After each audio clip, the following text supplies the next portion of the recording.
तो finally snappy girls यानी कि सपना चौधरी का व्लॉग आ गया है और साथ में सपना की नंद अंशु चौधरी का भी व्लॉग आया है और दोनों के व्लॉग्स अलग अलग चैनल्स में आए हैं क्योंकि अब दोनों अलग अलग रहने लगे हैं।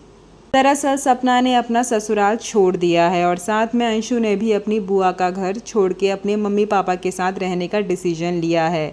अंशु ने अपने व्लॉग में बताया कि वो बहुत ज़्यादा पिस चुकी थी क्योंकि अंशु को बार बार ये ब्लेम किया जाता था कि उसके सपोर्ट की वजह से सपना इतना कुछ कर रही है। तो अंशु ने कहा कि मैंने अपनी भाभी को देखा है दुख झेलते हुए, रोते हुए जब मेरे भाई लोग गुजर गए थे।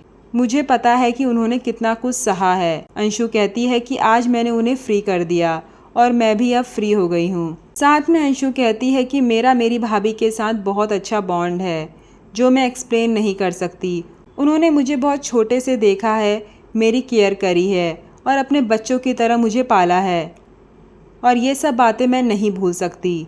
यहाँ पर अंशु के व्लॉग में सपना का भी कमेंट आता है जहाँ पर सपना कहती है मेरे बच्चे मैं हमेशा तेरे साथ हूँ। और अंशु के अब व्लॉग आने के बाद कई सारे लोगों की गलतफहमियाँ भी दूर हो गई होगी जिन्होंने ये अफवाह फैलाई थी कि सपना का जो व्लॉग आया था जिसमें उसने अपने पहले पति सूरज चौधरी और अपने सास ससुर की बुराई करी थी, उस व्लॉग के बाद अंशु और सपना के बीच में लड़ाई हो गई थी और दोनों अलग अलग हो गए थे। अंशु के व्लॉग के बाद लोगों की ये गलतफहमी दूर हो गई होगी और पता चल गया होगा कि इन नंद भाभी में कितना ज़्यादा प्यार है। साथ में अंशु ने ये भी कहा कि अब से वो अपने मम्मी पापा के साथ ही रहेगी और यहीं से अपनी पढ़ाई पूरी करेगी और यहीं के व्लॉग्स बनाएगी। अंशु कहती है कि उसको इस चैनल में भी सपोर्ट चाहिए, तो सभी लोग अंशु को सपोर्ट करिए और साथ में सपना को भी, ताकि दोनों आगे बढ़ सकें। आप लोगों को सपना और अंशु की जोड़ी कैसी लगती है कमेंट करके ज़रूर बताएं।